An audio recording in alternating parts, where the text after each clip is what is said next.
Assalamu alaikum, everyone. Hello, good evening, good morning, good afternoon to everyone who's joined us and is watching us on the live stream as well. We're here with yet another episode of Duckstories, brought to you by Telenor Velocity. And today our session is going to be about the digitalization gaps that COVID has brought and how startups can learn from it with a strong focus on Internet of Things, IoT. Now, the COVID-19 pandemic has led to a new reliance on digital infrastructure and tech connectivity in total. And in the past year or so, life as we know it has changed irrevocably. With the widespread of digital connectivity at the forefront, global internet usage has grown by 70%. The use of mobile applications has doubled and voice calls have tripled. And many video streaming services have now grown by multiples as well. I was reading in one of the European surveys about that 70% of executives from Austria, Germany, and Switzerland said that the pandemic is likely to accelerate the pace of the digital transformation all across the world. Now, COVID-19 has exacerbated existing vulnerabilities, and it has also created new ones. So now more than ever, connectivity should be at the core of all of our priorities, from healthcare to education, agriculture, government services, and beyond, to close these digital gaps and bring new solutions. Today, we will be discussing these digital gaps and how new solutions can be brought up by two amazing speakers who have years of experience in connectivity and IoT. I'd like to welcome Seth Ryding, SCO of Global Telenor Connexion, and Jehiel Oliver, CEO of Hello Tractor, to our Duckstories episode. Welcome. Thank you very much, Sinya. Nice to be here. Thank you.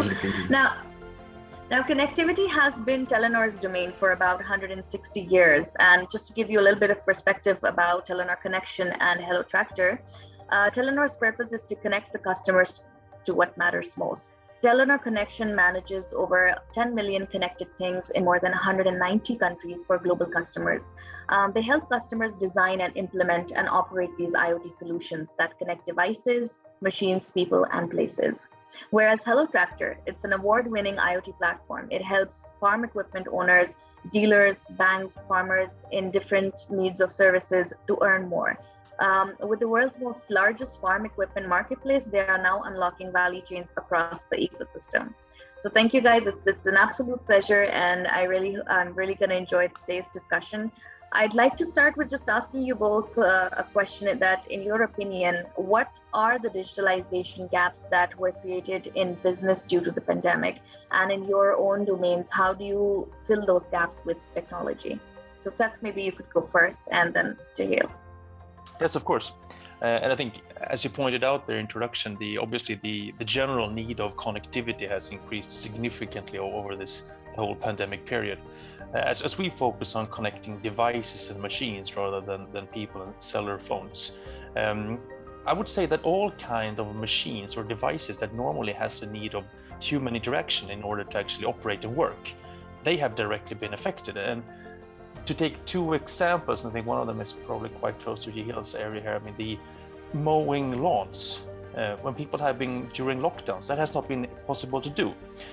So we have seen, especially after now, when you're starting to open up countries in another way, there is a surge for robotic and automated lawnmowers. I think another area is also cleaning machines. That has also really spiked. And I think it's more common here when I live now in Singapore, when we're gradually able to go up more and more, that you see these machines that are automated in shopping malls, in business centers, and so on. So I think those are a few gaps that really have become very visible. And I will come back to another few ones as well when we talk about more interruption. But those are two examples that I've seen that are clearly visible. And Jehiel, what about you? Thanks, Sinya. Thanks, Seth. I would say, if you think about agriculture, that's the industry that we work in. It's a very in-person industry. It's characterized by relationships, like many industries. And despite seeing kind of year-over-year double-digit growth in cell phone unit usage in our markets, mostly Africa, parts of South Asia, agricultural companies haven't necessarily rode that wave to their benefit. You've seen a lot of innovations in those spaces, but hesitancy within supply chain servicing the agricultural sector to engage in digital technologies. Now, when the pandemic happened, of course, that all changed. You could no longer have your farmer field days, which is a customary way to market to farmers. You can no longer have your extension agents, your booking agents, your seed sellers, your agronomists go out to the farmers and advise them on best practices and sell them across that last mile. And so a lot of the players in our space were scrambling to figure out how can we use digital? What does a digital transformation in agriculture look like? And Hello Tractor, fortunately, we were in a position to unlock some of that value for our customers and help them accelerate that digital transformation so they could better connect with their customer. But that was all brought on through necessity in the pandemic. And so there was some good that came out of that. So now that our economies, even in these rural areas, are reopening, people have gotten a taste for the value that digital can bring across the last mile, and they're continuing to innovate and embrace that new technology. Absolutely, absolutely. And I so another thing that I was thinking about, and I read up on this as well, is that organizations that are embracing these digital solutions because of the pandemic have a greater sense of resiliency in the face of the environment, the adversity going on. And obviously it gets them a leg up into the competition as well. They are able to move faster, pivot faster, and play with competition. So a lot of startups have joined in, a lot of different entrepreneurs who have been working in different spaces and had to obviously transform themselves digitally as well. I'd like to know, what advice would you give to startups and existing businesses who are currently facing this change or these challenges? Anyone could, of course. Well, if I start out, then I would just say to all, I think you should embrace change. I think looking backwards in history, like with the Industrial Revolution, things evolve over time. That will always happen. And would you rather be late in the game, or do you want to lead the change? I definitely want to lead the change. And I think that there's endless opportunities if you try to embrace change. But some things to keep in mind is, I think it's very important with time to market. I think getting your idea or your product out there and sort of like start to test it out. Does this really make sense? But I think also be very thorough in terms of thinking through your offering. If you explain your offering to somebody, family, friend, somebody that might want to be interested in investing in what you're doing, if you can explain your offering and it really makes sense and you see that it catches on in an easy way, then it probably makes sense. If you have a challenge explaining it, then you're probably not going down the right alley here. So I think those are two things that are really important. But I think in addition to that, use standardized components. When we talk about IoT development, we are now at a time where you have a lot of standardized components for a complete solution. As you mentioned in the beginning, we've been within Telenor Connexion working with connected devices, machine-to-machine telematics for the last 20 years. So obviously we have a lot of customers that sort of started in another era. And at that time, they had to develop almost everything by themselves. That was the only way to go at that time. But now, later on, further down the road, they are in some cases complaining that they have their own in-house systems and you have a lot of legacy to take care of. And in order to sort of follow the general pace that you have in the development within the IoT domain, it's quite resource heavy to sort of try to keep up with the same pace with an in-house system. So I think standardized components is definitely something that is key if you want to do this in a fast way. And also, once again, emphasizing customer value. You need to be clear about the customer value, because if it isn't there, rethink your solution and your pitch. So those are the things that I really see as important to highlight here. Seth took the words right out of my mouth. When you as an entrepreneur look at your technology stack and you're planning that roadmap in the early days of what you want to develop, what features matter most to your customer, the challenge of being an entrepreneur is you're clearly ambitious to put yourself through this painful exercise of building something that nobody thinks will work, right? But sometimes you have to curtail that ambition, especially as you look at that technology stack and ask yourself a very serious and honest question. do I add any competitive advantage to building something in-house versus sourcing it off the shelf?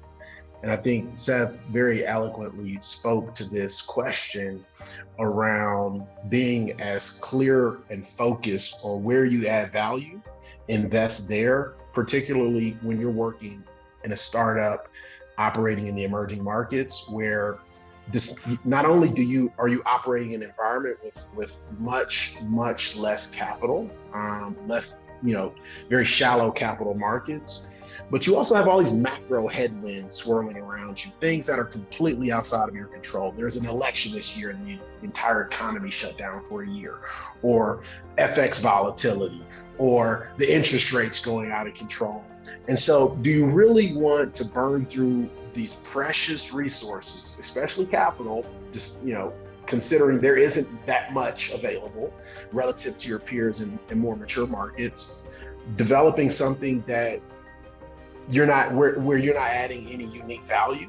And so building on Seth's comment, ask yourself, can I do something off the shelf and then innovate on top of that? And I'll give you a real example with Hello Tractor. As we were deploying these connected tractors, we took off-the-shelf telematics from Teltonica, from Calam. Our customers had all sorts of different interests, different needs. We didn't want to be a hardware company innovating around all that diversity. There are great products out there at very low cost, being sold at a very low cost. What we did was build APIs that could connect into all of those devices right off the shelf. So any customer anywhere on earth can buy a device, fit it on their tractor, drop in a SIM card, connect to our APIs, and have the full capability that they want from us, which is software and data analytics. They don't come to us for hardware. Teltonica's great at that, right? And that's just one example of how you can avoid burning through cash while focusing on where you add that unique value that ultimately your customers want to see from you. If I can also just add to that, Jehiel, you mentioned there a few things about like external factors you can take as an election. I think another thing is also to keep in mind, are there things that really drives the need of your solution? One example here is e-call. All cars in Europe, as an example, needs to have connectivity nowadays, because if they are in an accident, they automatically need to call. That's a global trend that is happening in many places. So obviously, if you're thinking about creating an e-call solution and all of a sudden you see that large markets in the world are going to put this as a requirement, then you know that the market need will be there. And I think the other thing that I also came to think of is sort of how and where do you want to deploy your solution? We within Telenor Connexion is a mobile virtual network operator, so we utilizes normally all networks that are available in countries. So normally 2 or at least 2, and in many cases 3 networks as well, which means that we can maximize coverage in that sense. We can also optimize a coverage versus cost. But that means that you need to think about, historically, a lot of devices are connected over 2G and 3G. We're in the 4G era now, and we're moving definitely towards the LPWAs and the 5G technology.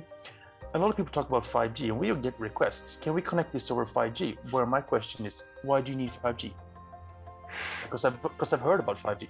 Obviously, 5G is going to be great, but if we look at ourselves, look at the global deployment right now of 5G, it's not there yet. So if you want a scalable solution in many countries, 5G is not the way to go, short-term perspective. But also, what kind of capabilities do you have in that? What's the price for a 5G modem compared to a 4G modem? Obviously, if you're going to launch an autonomous car, or if you're going to do, remote surgery, or if you're putting up a solution in a closed environment such as a harbor, then edge technology, 5G definitely makes sense. But if that's not what you want to go for, you should do something else. You can definitely talk about Wi-Fi, Bluetooth. Obviously, I'm a promoter of the mobile technologies for the security components as well, so on. But I think these things through a bit more, and obviously you need to think about what is the price for your product, because we know that the ability to pay for a product might be very different in different markets. You need to handle that as well. So it's there are a few things to keep in mind, but I think that the governmental legislation needs and drivers, if you see that kind of thing happening, then there's an open go. Yeah, definitely. Thank you, Seth, and thank you for adding this in. I'd just like to take a moment here and pause and just let the audience know that I saw a few hand raises there. So what we'll do is we will take questions at the very end of the session. So if you could just put in your question in the Q&A section of this webinar. And if you want to chat, if you want to ask us anything or have a comment on anything that we are discussing, just please put that in the chat as well. And I will definitely address that by the end of the session. So I want to take the conversation a bit towards the side where, I mean, so the pandemic basically did bring in a lot of new culture or a new way of work as well. Remote work, omni-channel commerce, digital content consumption, digital health solutions. So these were all initiatives that were created to bridge the gaps between societies and businesses for the pandemic during the pandemic. In your opinion, Jehiel and Seth, what are some of the initiatives or things that were brought forward in the IoT space due to the pandemic? Seth, you could probably go first. This time I'll let Jehiel go first too. Jehiel, go ahead. I would say certainly there's a much more robust appetite for connectivity across the supply chain. There was just so much disruption over the last 18 months and poor visibility around what was happening in these last mile markets. And so the need for connectivity was amplified during that time period. And corporations are generally slower to move. So the responsiveness to these new dynamics was a bit kind of backdated. You had small companies realizing there's all sorts of opportunities to increase connectivity, people to people, machine to machine, people to machine connectivity, and started to innovate around these topic areas. But then you had the corporations kind of sitting on the sideline trying to figure out what's going on, sort through all the chaos, and in some instances select winners. What we saw within our business is an acceleration of a lot of our corporate partners, right? Whether it be telecoms who always knew of the importance of the IoT, but did not necessarily double click on vertical IoT, where you're really adding value, right? Or tractor manufacturers, understanding the value of connecting to every single piece of machine that they sell globally, but just not having the motivation to add that connectivity, it can be complex, especially when you're talking about factories all over the world and customers who may not necessarily be as historically digitally literate as customers in larger agricultural economies. But the pandemic in a very weird way accelerated the innovation first, and then the reception to that innovation at the corporate level. And let's be honest, like these large corporations they're the market makers. There's very few instances where a very small upstart technology emerges and then becomes so dominant in a space. Typically what happens is the innovation happens, the corporations look into that little innovation basket, they pick and choose what works for them, and then they embrace that and bring it into their supply chain and open up their channels, and that allows that startup to scale pretty quickly, right? And so these startups who were hitting all the right notes and understood maybe what some of the gaps were, even for their large corporate potential partners, were very well situated to accelerate that tech deployment with these large corporates and scale a lot faster because of this disruptive time period. And it's weird because you don't really think about a global pandemic as a good thing, but for certain well-placed startups, it was an amazing phenomenon where their tech became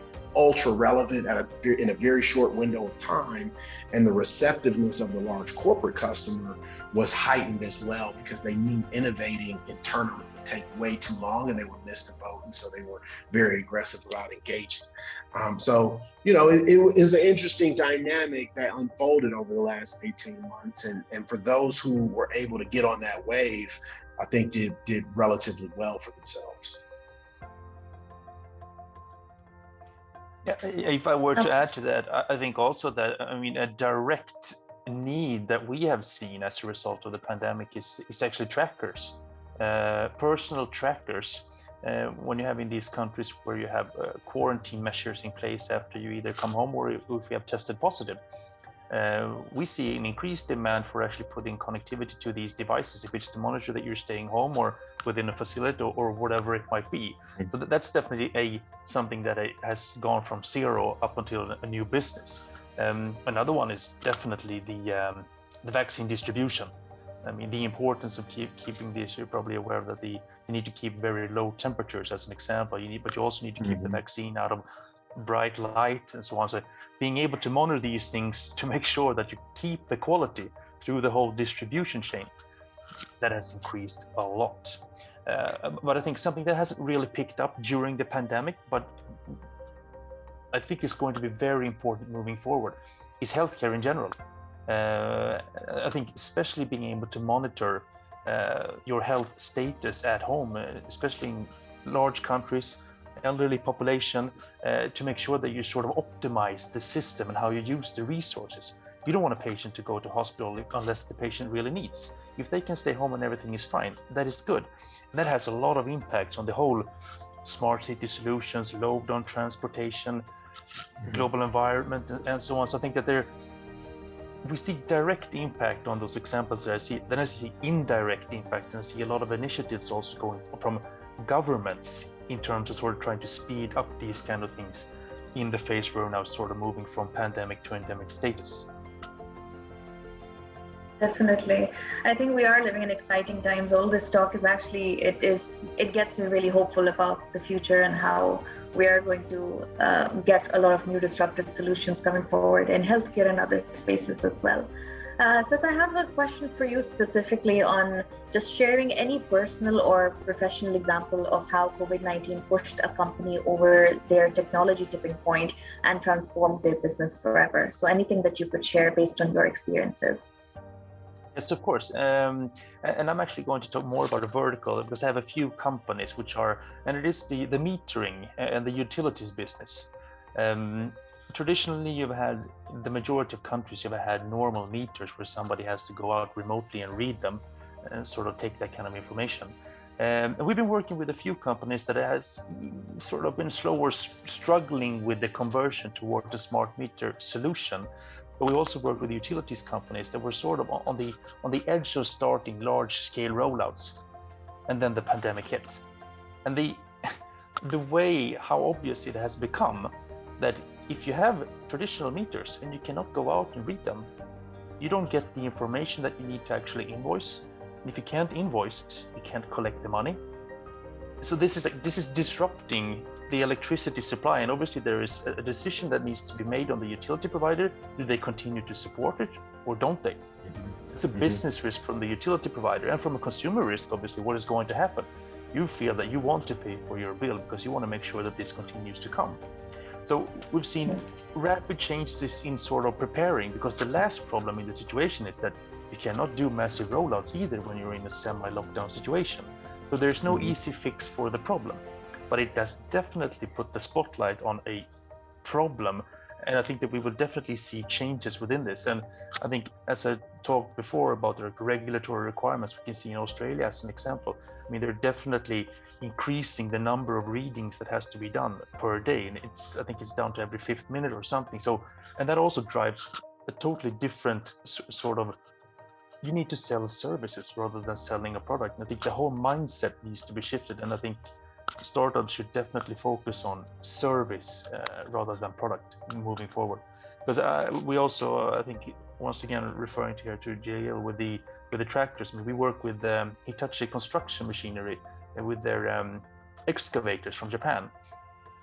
Been doing so for a long time, where they, under a long time, just were selling excavators and also then being able to have sensors to sort of monitor the performance and if there was a need for change of parts. But how they have also gradually moved from actually selling digging hours, either measuring it in time or measuring it in weight. So you really sell a service instead of having that one-time investment when somebody buys the excavator. So, and with sharing economy, that's the direction we're going to go. I'm convinced about that. That's actually a really good idea. And Jehiel, what about you? So in the agriculture space, what do you think? We live now in a world where digital channels are becoming, the primary customer segment model. Automated processes are becoming the primary drive for productivity. So in your opinion, how has the pandemic affected the agriculture space, and how can we leverage technology to digitize and drive productivity there? Well, I think clearly during the pandemic, especially in the early months, there was a recognition globally that we need to strengthen food system resilience, both at a global level, but also at a local level, because there was a pullback in global trade for food, right? In the early months, I mean, Vietnam stopped trading rice, Russia pulled back on wheat exports. And these are major players within these value chains, right? Now, it was very short-lived, but I think what it did was reveal the importance of food in the geopolitical landscape, and how food is a national security resource and not necessarily just one of many commodities that you might trade in on the global stage. And so how does that translate to meaningful change in country and then at the local level? Well, technology, of course, plays a major role in increasing efficiency, increasing transparency across the supply chains, and ultimately for agriculture, increasing farmer productivity. There are a variety of new features that we launched in the midst of the pandemic, one of which was a pay-as-you-go tractor finance product that Seth touched on for construction equipment. But that's not even for this question. I just wanted to give a quick pub there, because I do think it's a brilliant product. But more importantly than our financing work, we launched features like taking satellite data, right, and image processing to understand the productivity of the farmer's field, to use that information to then share up the supply chain to say, look, your mill, your sugar mill might be at, only 50% capacity this season because it looks like many of your growers are underperforming, right? Now, of course, data access rights and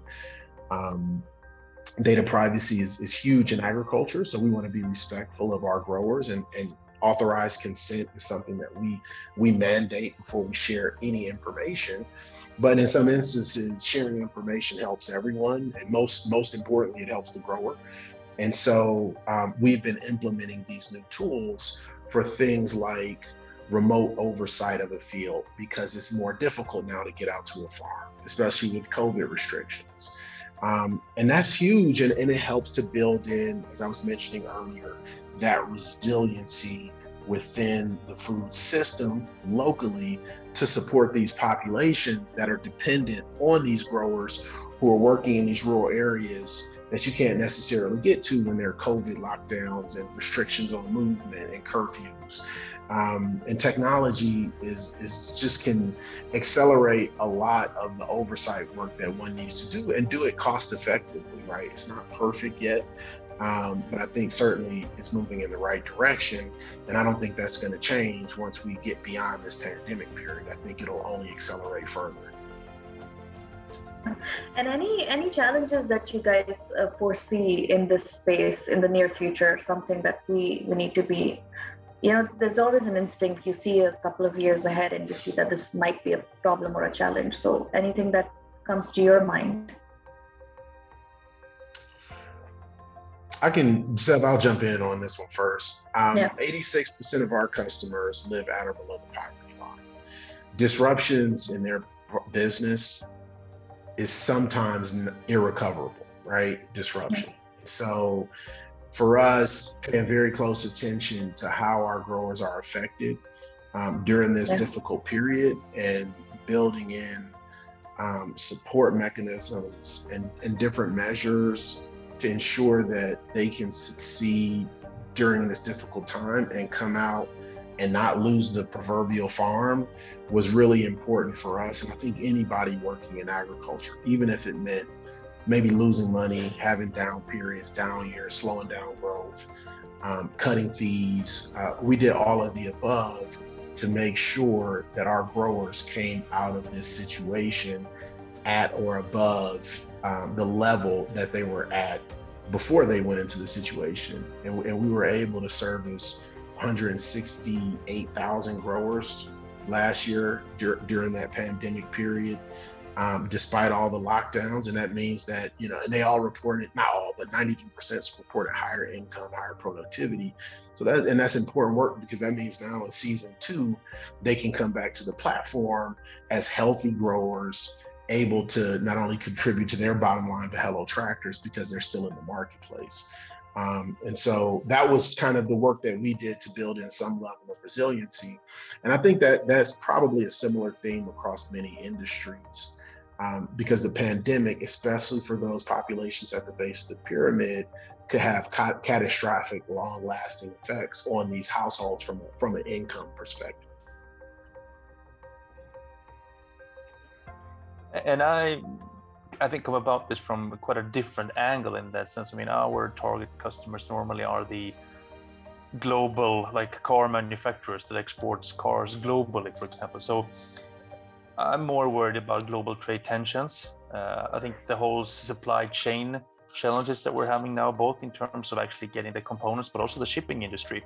I mean, we know that several car manufacturers, Toyota as an example in Japan, has, I think, decreased their production by 40% for the last quarter, and that seems to be a global pattern. We talked to several customers. It seems that sort of challenges in terms of actually getting the components that they need. So I think those are maybe the main words that I see. But also, I mean, we talk about the need of keeping data in specific countries. I think if you have changes in terms of regulation, that can in a way affect how you have created your solution.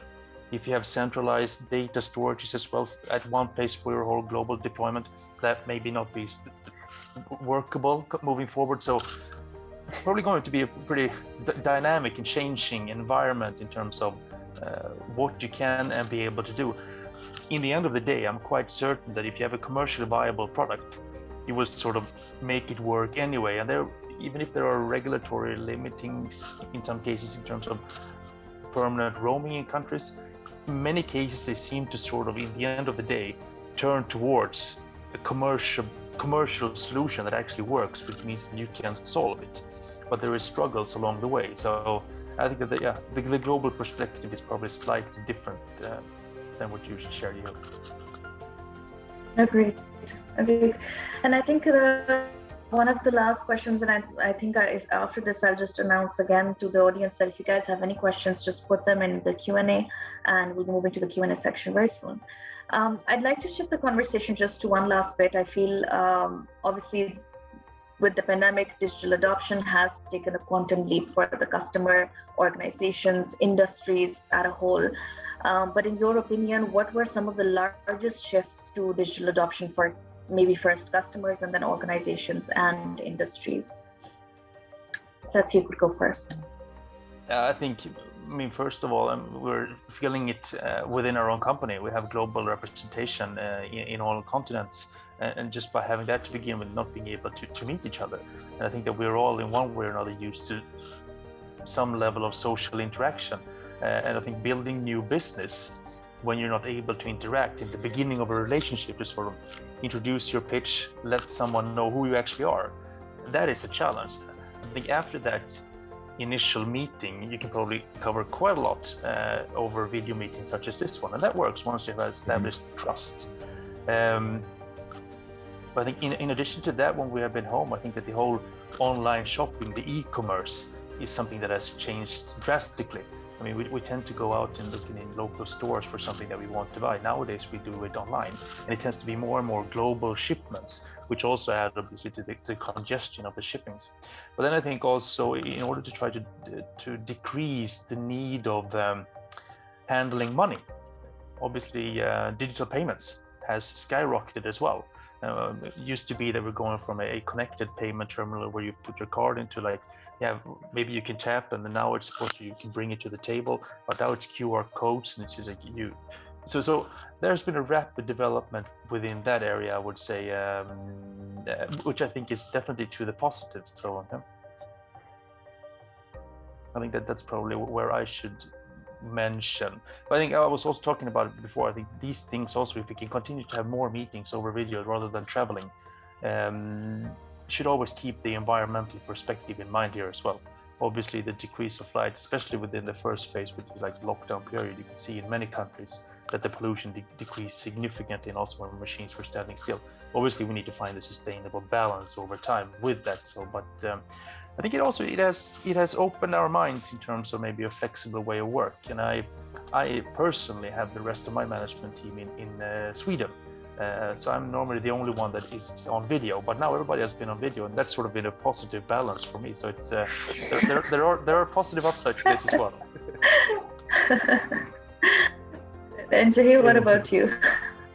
Well, I'm kind of with Seth. I have 2 young daughters, and because of this global pandemic, I used to be on a plane once a month, once every at least 6 weeks, flying to the US, Europe, wherever. And now that I don't have to do that, I've become magically a better dad. And I can continue to be a better dad post-pandemic because I enjoy it more than being in airports all the time. But to answer the question more broadly, I think if you look at the success that we've had in the equity markets, it's been spearheaded by tech-related names, right? We know all the big tech companies, mid-caps as well, have really led this bull run in the equity markets globally, right? And other CEOs in other industries see that, right?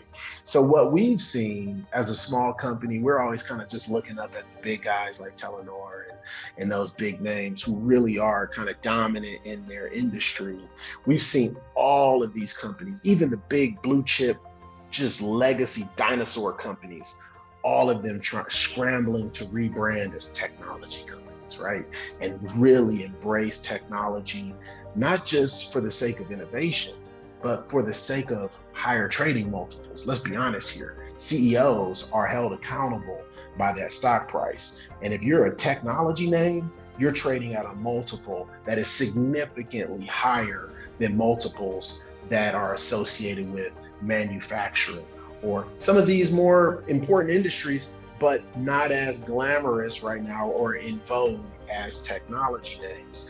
And so because these CEOs see that, and they're smart people, that dynamic trickles throughout the organization, where people are also very quick to innovate because they don't want to leave, they don't want to be left at the station when that train leaves.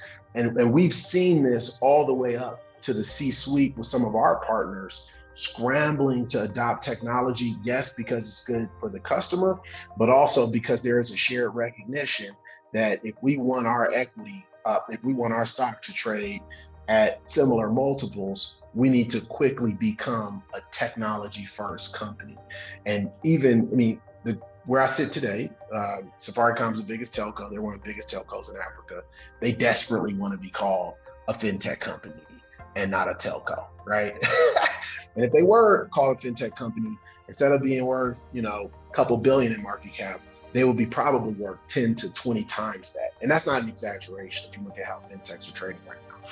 And so there's just an amazing opportunity now because there's a reception to new technology and embracing of new technology, not just to add value across the last mile, but also to strengthen that shareholder value that CEOs are being held accountable for. And that certainly will not change. I think adding to that, I would also say, that there is definitely an opportunity to do regional or global collaborations, because the globe has sort of in one way been shrunk significantly. Agreed. You can have employees, colleagues, collaborations in any country nowadays. I think we were sort of limited by our minds before, where we were sort of focusing on somewhere that was fairly close to where you were. Unless you were in a situation like Jehiel or myself, traveling quite frequently all the time otherwise. But nowadays that has opened up. Obviously it's an opportunity that needs to be balanced in the next stage. I think when you try to find that balance I don't think it's a good way to have everybody just spread out all across the world and not meet. I think you need to have that kind of corporate culture, looking each other in the eye and doing those things. But you should primarily see it as an opportunity to actually collaborate with people in other places as well, in companies. Agree. It got us the opportunity to connect from Singapore, Nairobi, and in Pakistan all together on Duckstories as well. So it's actually, I agree. I would say we're living in wonderful times, and despite the challenges and despite all the hurdles, I do feel like technology and the future is going to look great for us. I have a couple of questions popping in, so I just want to take those and just make sure that we address everyone's questions. So I'll start with the first one, and it's not addressed to one person in particular, so maybe both of you can answer. So Amna Sheikh is saying, what industries can benefit from IoT the most? And Jehiel, maybe you could go first. It's a very generic question. I mean, well, first of all, it's an easy question to answer because all will benefit. Let me tailor my answer a bit more so it can be at least valuable to the audience. I think agricultural equipment, number one, everything else, number two. But vertical IoT, I think, for the entrepreneurs on the call is such an important space, right? Telenor, groups like Telenor, any sophisticated telco that's paying attention has a connectivity management platform that startups like Hello Tractor can plug into. You can throttle your data, you can do all these interesting things to free up your time to focus on a specific vertical in a niche market where you can add a tremendous amount of value. And that goes back to the first question where we said, focus on your competitive advantage. Building on top of platforms like Telenor, CNP is a way for you to free up your time and resources to add value to these niche markets and become incredibly valuable to companies like Telenor and other larger corporations. And so my message to all the entrepreneurs on the phone would be, IoT is important. Find your vertical and your niche within that vertical, add value there, and you become exponentially more valuable to the broader ecosystem. Thank you. And Seth, would you like to add? Yeah, I think if I were to focus on one vertical short term, I would say probably transport and logistics. I think with agriculture, I think with the short term, the congestion in the whole transport industry, I think that's a major challenge. And I think that there is a need for increased visibility, shortened lead times. I mean, you have cargo theft in addition, and you have goods that is damaged due to maybe incorrect temperature or shock, many different things. And you have the huge amounts that are being paid out by insurance companies in these different transportation chains where you have a truck, you might have a ship, and you have a train. Who is actually responsible for the whole shipment? I think that's a short-term vertical. But in addition to that, I think smart cities over time is also going to be huge deployments. There's an endless need, an opportunity for information to be gathered in cities in order to optimize. I mean, you cannot miss the challenge that we're having from an environmental perspective, and things are going to have to change over the coming years in order to sort of stop the development that we're seeing. And the only way by doing that is to start to share cars, optimize transportation system, you decrease pollution and so on. So I think smart cities is also going to be very interesting over the coming years. Agreed. And Alma, I think one more thing that could matter is also the market that you are in. So it depends on what's the need of that market first, in order to see where IoT can be used in that as well. So Bilal Mukhtar is asking, you mentioned that IoT can basically has a lot of benefits in the healthcare industry. Can you share some use cases on how IoT can benefit healthcare? We've been working with companies, for example, that are monitoring sleep patterns. So you can see how well you sleep during the night. Is it called sleep apnea, I think, where you sort of like, where the breathing is congestion during the night. If you measure the number of times that has happened, you can act on the patients that actually have a problem. You can see that if you do some kind of treatment, does it take effect? Other examples are blood measures, where you can do your daily tests at home and send it to your doctor instead of going into a place. You can have pacemakers, for example, where you have this device next to your bed that transfers the information and automatically sends it back to the hospital to make it also very easy to see how it's changing, but also if you want to change the actual setting in the pacemaker. So there are many, obviously now ventilators is a major problem from a global perspective with the pandemic, and it's like a big machine obviously to have at home, but I think all kinds of information of health status which makes it possible to actually act on the challenge rather than getting people in a standardized way coming into the hospital. So there are many cases. All right. And Jehiel, do you want to add anything to that?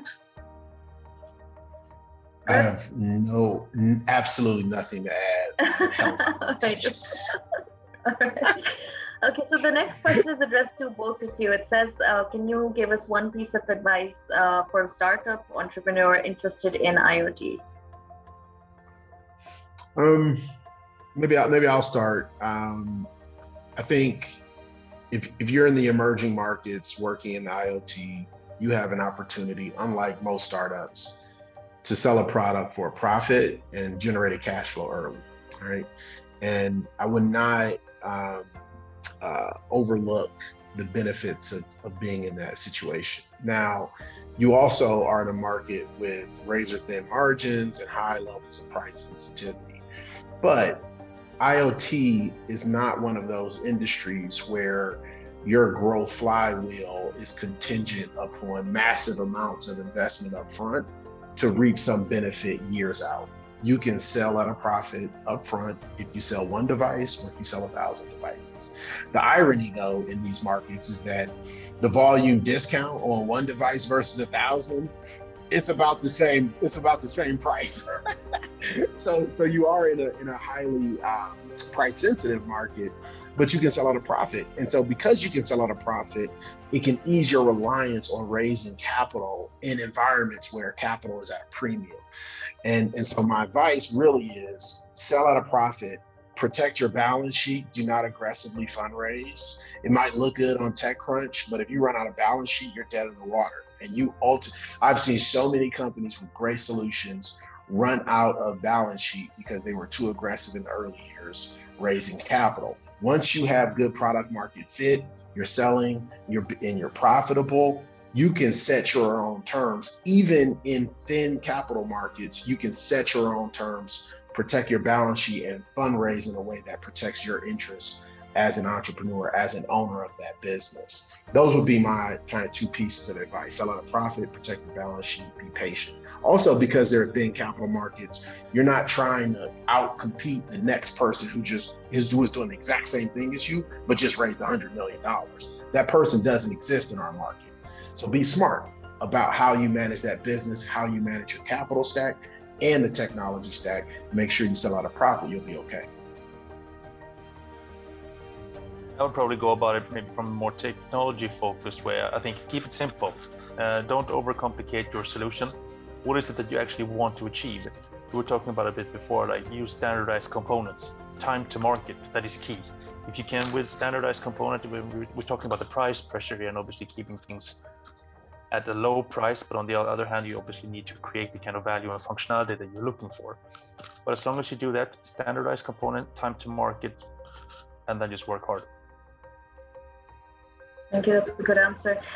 So the last two questions I'll just take before we close the discussion as well. So the first is by Haroon. So he's asking, what's the biggest risk associated with IoT?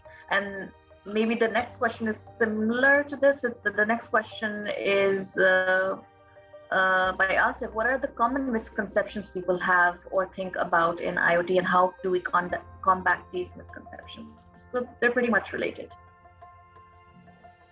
If I start on the first one, I would say that in general, there are no risks in IoT directly related to IoT. I think that the challenge is more obviously your time. Is your market, or is your product right for the market? Your service right for the market?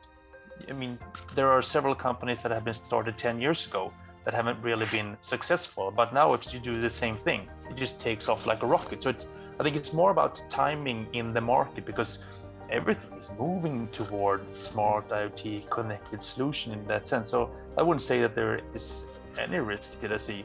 Maybe if you sort of choose the wrong technology, if you go for, I don't know, Wi-Fi solution perhaps, then it could be that it's not working as efficient as a solution based on a mobile network with standardized components. Because on a Wi-Fi solution, for example, you might have somebody that's responsible for the local Wi-Fi, and if they make a change, your whole solution shuts down.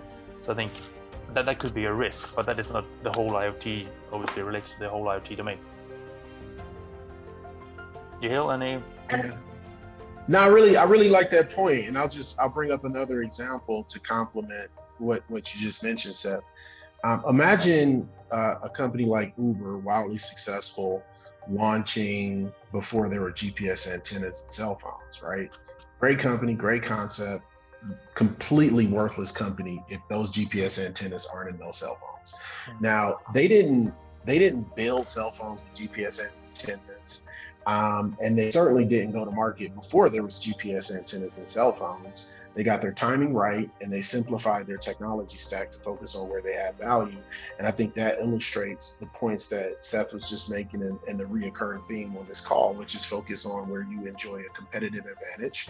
And the difficult thing is getting the timing right. Because I think as entrepreneurs, we're super passionate about what we're doing, and we try and bend the will of the universe around our idea.